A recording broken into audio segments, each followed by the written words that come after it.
সীমান্ত জেলার বিভিন্ন পয়েন্ট দিয়ে বিএসএফের একের পর এক পুশিন চেষ্টায় অস্থিরতা বিরাজ করছে।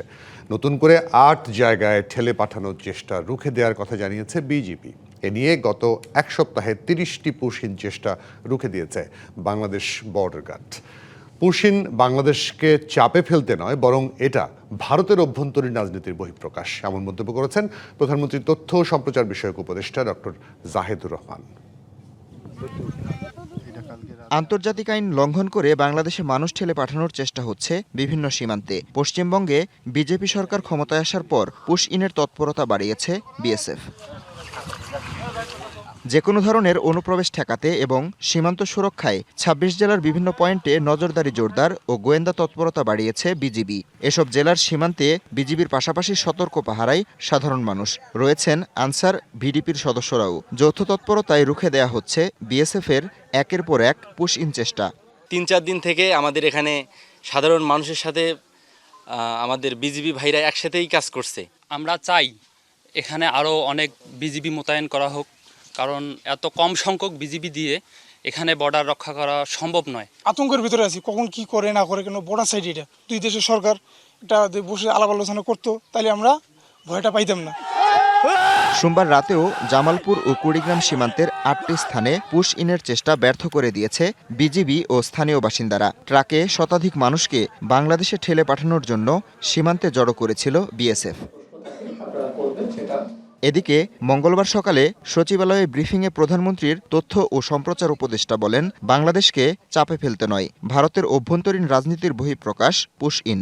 পুশ ইনের ব্যাপারটা যদি বলি, আসলে আমি যেটা বলেছি, ভারত সরকার এই ইন্টেনশনে করছে না যে বাংলাদেশকে চাপে রাখতে হবে। আমি এটা বলেছি এটা যে পশ্চিমবঙ্গে যে সরকারটা এখন দায়িত্বে আছে সেই সরকারের একটা নির্বাচনী ম্যানিফেস্টো ছিল, সেটার এক ধরনের ফল হিসাবে এই ঘটনাটা ঘটছে। এটা আমাদের সাথে সম্পর্ক খারাপ করব এইভাবে ব্যাপারটা হয়তো। বাংলাদেশের সাথে ভারতের সম্পর্ক ধীরে ধীরে ভালো হয়ে যাবে বলে আশা প্রকাশ করেন প্রধানমন্ত্রীর তথ্য উপদেষ্টা। Habibur Rahman, DBC news desk. সীমান্ত জেলার বিভিন্ন পয়েন্ট দিয়ে বিএসএফের একের পর এক পুশিন চেষ্টায় অস্থিরতা বিরাজ করছে। নতুন করে ৮ জায়গায় ঠেলে পাঠানোর চেষ্টা রুখে দেওয়ার কথা জানিয়েছে বিজিবি।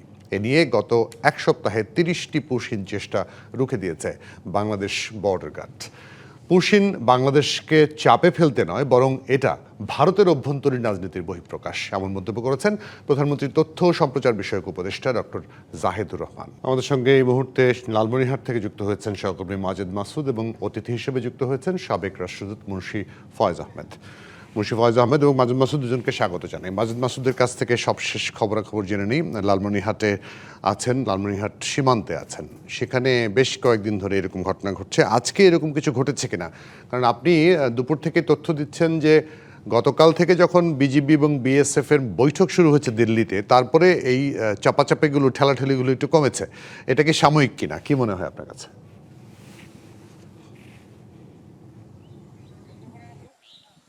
যে আসলে আপনি ঠিকই বলেছেন যে আসলে যখনই দিল্লিতে বিজিবি এবং বিএসএফ এর উচ্চ পর্যায়ের ৭৭তম বৈঠক চলছে, এই বৈঠকের পর থেকেই কিন্তু আমরা দেখেছি সীমান্ত পাড়ে যে সমস্ত ব্যক্তিকে পুশিন করবার জন্য বিএসএফ অপচেষ্টা চালাচ্ছিল, সেই সমস্ত ব্যক্তিদেরকে আসলে তুলে নেওয়া হয়েছে বা সরিয়ে নেওয়া হয়েছে।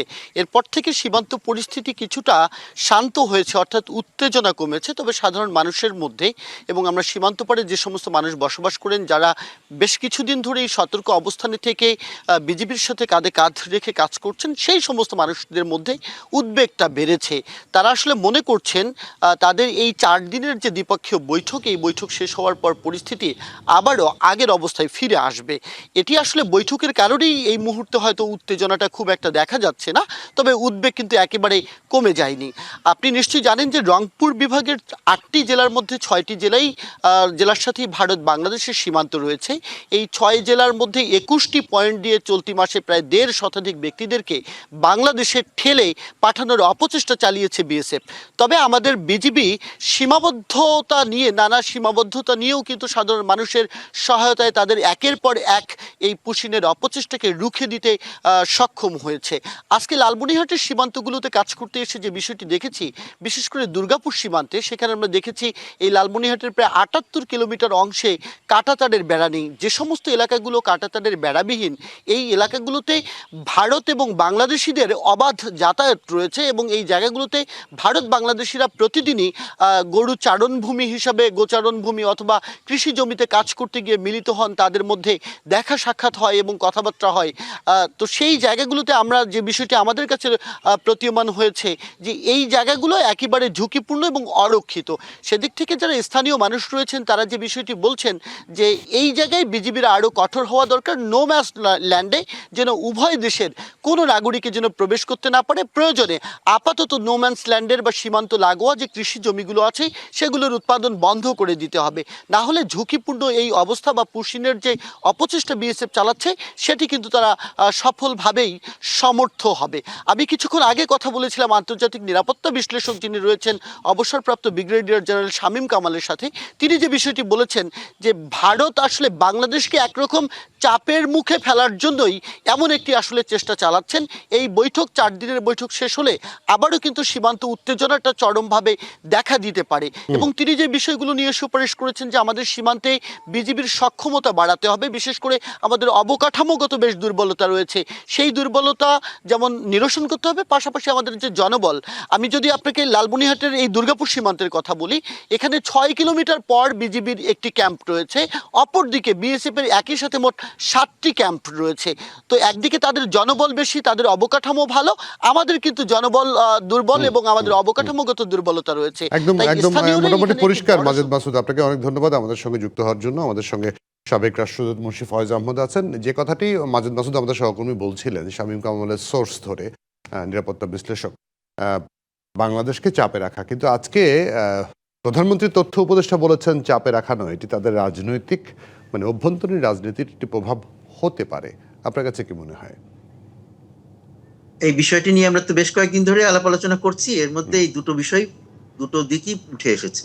আমিও বিভিন্ন সময় কথাগুলো বলেছি এবং একটা জিনিস তো একেবারেই পরিষ্কার যে বাংলাদেশকে চাপে রাখার চেষ্টা, বিভিন্নভাবে চাপে রাখার চেষ্টা করা হচ্ছে, এটা একেবারে পরিষ্কার, সেই সম্বন্ধে কোনো সন্দেহ নাই। সেখানে কিন্তু সরকারের পক্ষ থেকে এরকম রেফারেন্স কেন?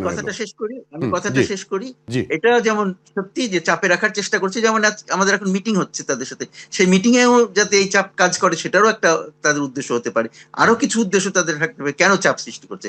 আর দ্বিতীয়ত যে তাদের যে অভ্যন্তরীণ যে কনস্টিটিউয়েন্সি আছে, ভোটার্সরা আছে, তাদেরকে যে অঙ্গীকার করেছে সেগুলোরও তারা দেখাচ্ছে যে আমরা দেখো খুব চেষ্টা করছি বা ইয়ে করতে, তাদের অভ্যন্তরীণ রাজনীতির একটা অংশ হিসেবে ওই কাজটি করছে। তো তারা এই যে পুশিনের ইয়ে করছে যে এটাতে দুটো কাজই তাদের হচ্ছে। একটা জিনিস আমার খেয়াল করতে হবে যে এই পুশিনের চেষ্টাটা কিন্তু এটা আজকের নয়, এটা কয়েক বছর আগেও একবার করা হয়েছিল, আবার থেমে গিয়েছিল, আবার নতুন করে করছে। এগুলো এক ধরনের পশ্চারিং আমি বলতে পারি আর কি, যে তাদের ভোট, তাদের অভ্যন্তরীণ রাজনীতিতে এটা তাদেরকে সুবিধা দেয় যে বাংলাদেশের উপরে দারুণ চাপ সৃষ্টি করছে ভারত, যথেষ্ট শক্তি প্রদর্শন করছে, এটা তারা খুব ভারতীয় ভোটাররা হয়তো খুব ভালোভাবে নেয়। তারপরে তাছাড়া ওখানে তো আবার একটা ধর্মীয় ইয়ের ব্যাপার আছে, কি বলে চরমপন্থার ব্যাপার আছে, সেগুলোকেও এটা বেশ তাদের পক্ষেও কাজ করছে এটা। তো সুতরাং সেই কাজটি তাদের করছেই, এটা তো আমরা নতুন না, কিন্তু এটা একটা বাংলাদেশের জন্য বেশি অস্বস্তিকর একটা নতুন, এখনকার জন্য একটা নতুন পরিস্থিতি তৈরি করেছে। কিন্তু একটা জিনিস আমরা খেয়াল করবো যে এত কিছু চেষ্টা করেও কিন্তু আমাদের জানা মতে কাউকেই বাংলাদেশের ভিতরে প্রবেশ করতে দেওয়া হয় নাই। তো সুতরাং এখানে জিনিসটা আমার ধারণা যে চাপ সৃষ্টি করাটাই মূল উদ্দেশ্য ওইদিকে, কাউকে ঢুকতে দেওয়া হয় নাই। এটার পাশাপাশি আবার পশ্চিমবঙ্গের মুখ্যমন্ত্রী পরশুদিন বলেছেন যে প্রায় 5,000 জনকে পুশিন করা হয়েছে, আরও 836 জনকে পুশিন করা হবে। গতকাল আমাদের পররাষ্ট্র প্রতিমন্ত্রী বললেন 12 থেকে 13টি চিঠি দেওয়া হয়েছে পুশিন বন্ধ করার জন্য, কিন্তু সরকার মানে কেন্দ্রীয় সরকার, দিল্লির সরকার কোনো রকম উত্তরই দেয়নি। এই যে 5,000 পুশিন করা হয়েছে ইতিমধ্যে, সেটা আমাদের কোন রকমের সংবাদ নাই কেন? যদি কয়েকজনও যদি আসতো সেটা তো মানুষ জানতো, তাই না? এটা তো একেবারে গোপন রেখে ফেলতে পারতো না। কিন্তু ওখানে তাদের যেহেতু একটা কনস্টিটিউয়েন্সি আছে, তারা কাউকে যে আমরা আমাদের কি বলে রাজনৈতিক, আমরা যে নির্বাচনী অঙ্গীকার করেছিলাম সেটা রক্ষা করছি, এই দেখো আমরা পাঠিয়ে দিচ্ছি, এইগুলো বোঝানোর জন্য তারা এইসব বক্তব্য দিচ্ছে, এইসব কাজ করছে। কিন্তু হয়তো তারা কিছু পাঠাতেও পারে শেষ পর্যন্ত, কিন্তু আমি মনে করি না যে এইটা তাদের আসল উদ্দেশ্য। এখানে লোকজনকে ধরে পাঠিয়ে দেওয়া, তার চেয়ে বড় তাদের যে ইয়েটা আছে অভ্যন্তরীণ রাজনীতি, সেটার একটা খেলা খেলছে তারা। তাদের যে কনস্টিটিউয়েন্সি আছে তাদেরকে খুশি করা, আর বাংলাদেশের উপরে চাপ সৃষ্টি করা বিভিন্ন বিষয়। বাংলাদেশের সাথে এখন অনেক বিষয় নিয়ে আলাপ আলোচনার সময় এসেছে। এক তো এখন এই সীমান্তে শান্তি নিয়ে আলাপ আলোচনা দুই পক্ষের মধ্যে হচ্ছে।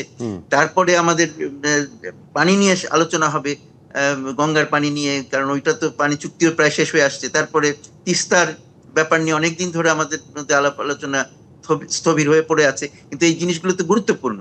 তারপর ব্যবসা বাণিজ্য, এইগুলো আমাদের সবার জন্য গুরুত্বপূর্ণ, সেগুলো বুঝতে হবে। এখন এখানে দুটো জিনিস লক্ষণীয়। একটা হলো যে আমাদের সরকার যদিও একটা মোটামুটি এমন একটা ব্যবস্থা করছেন যাতে ভারতের সাথে উত্তেজনা না বাড়ে, সেই চেষ্টা করছে। কিন্তু আমাদের এখানে প্রচুর লোক আছে রাজনৈতিক এবং অন্যান্য, যারা সারাক্ষণ কিভাবে ভারতের সাথে আমাদের উত্তেজনা বৃদ্ধি পায় সেই চেষ্টাই করে যাচ্ছে। তারা নানানভাবে এমন সব কথা বলছে যাতে ওই পাশ থেকেও তখন তারা উত্তর দিতে বাধ্য হয়। তো সেই জন্য আমাদেরকে সতর্ক হতে হবে। ভারত যা করতে পারবে আমরা ইচ্ছা করলেই তা করতে পারবো না, এটা আগে বুঝে নিয়ে তারপর আমাদের করতে হবে। হ্যাঁ, আমাদের প্রস্তুতি থাকতে হবে, তারা কিছু চেষ্টা করলে আমরা সেটাকে বাধা দিব, কিন্তু আমরা তো ভারতকে ইয়ে করে ফেলতে পারবো না, ধ্বংস করে ফেলতে পারবো না, বা সেই চেষ্টাও আমরা করবো না কখনো। কিন্তু সুতরাং সেই ধরনের আওয়াজ না তোলাই তো ভালো। কিন্তু আমরা সারাক্ষণ কিছু লোক আছে যারা এই কাজটি করছে, এবং এর ফলে যখন তারাও, ভারত তো আর ওই কথায় বসে থাকছে না, তারা কথার সাথে সাথে কিছু কাজও করার চেষ্টা করছে, যেটা আমাদের জন্য অত্যন্ত পীড়াদায়ক, কি বলা যায়, বিপজ্জনক এবং বিপজ্জনক। সুতরাং আমাদেরকে সতর্ক হতে হবে, আমাদের কথায় সতর্ক থাকতে কাজে। হবে। জি, মুন্সি ফয়জুল আহমদ, অনেক ধন্যবাদ, অনেক কৃতজ্ঞতা আপনাকে আমাদেরকে সময় দেওয়ার জন্য। আপনাদেরকেও ধন্যবাদ।